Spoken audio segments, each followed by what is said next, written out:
want any confusion. I learned the other day that not everyone knows what the reference is for a Karen. I was kind of shocked.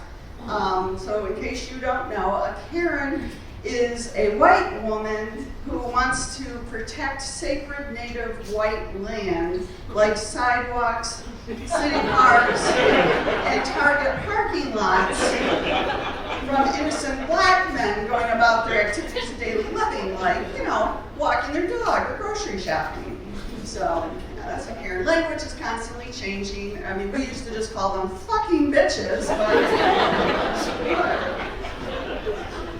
do I have any stay-at-home moms here in the audience, or women that stayed at home? Okay, good job.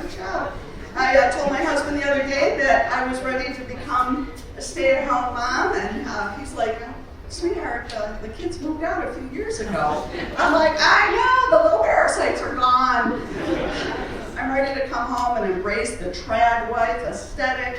I'm gonna pour myself a glass of rosé, light some candles, throw a frozen lasagna in the oven like I'm Martha Stewart on edibles.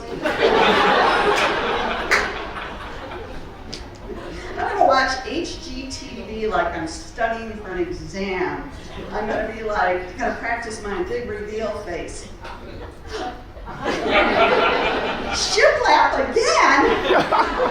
and then we're going to watch House Hunters. Hours and hours of House Hunters. For 29 minutes of the 30-minute episode, we pretend that the man has anything to say in what house that they're going to live in. That's the lifestyle for me. When my kids were little, my husband was a stay-at-home dad for a few years, which was wonderful. I was traveling a lot. It was great.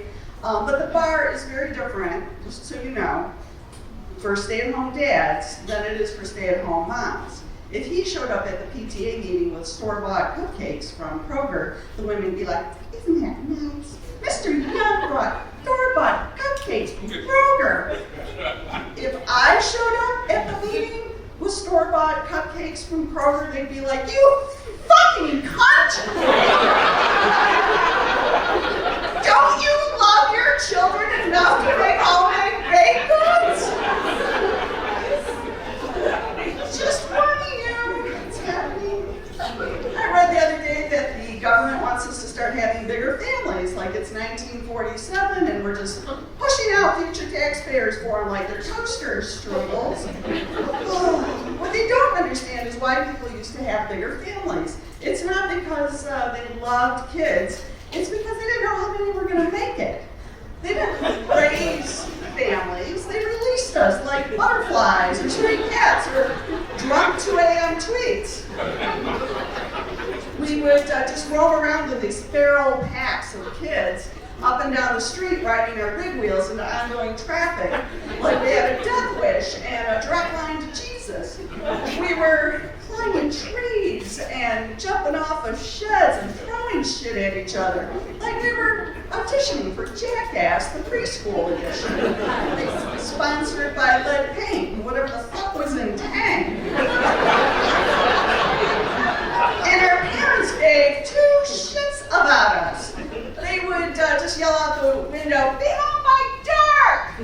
or whatever, and then they'd go back in, pour themselves a cocktail, and light a cigarette from another lit cigarette. With the windows closed indoors.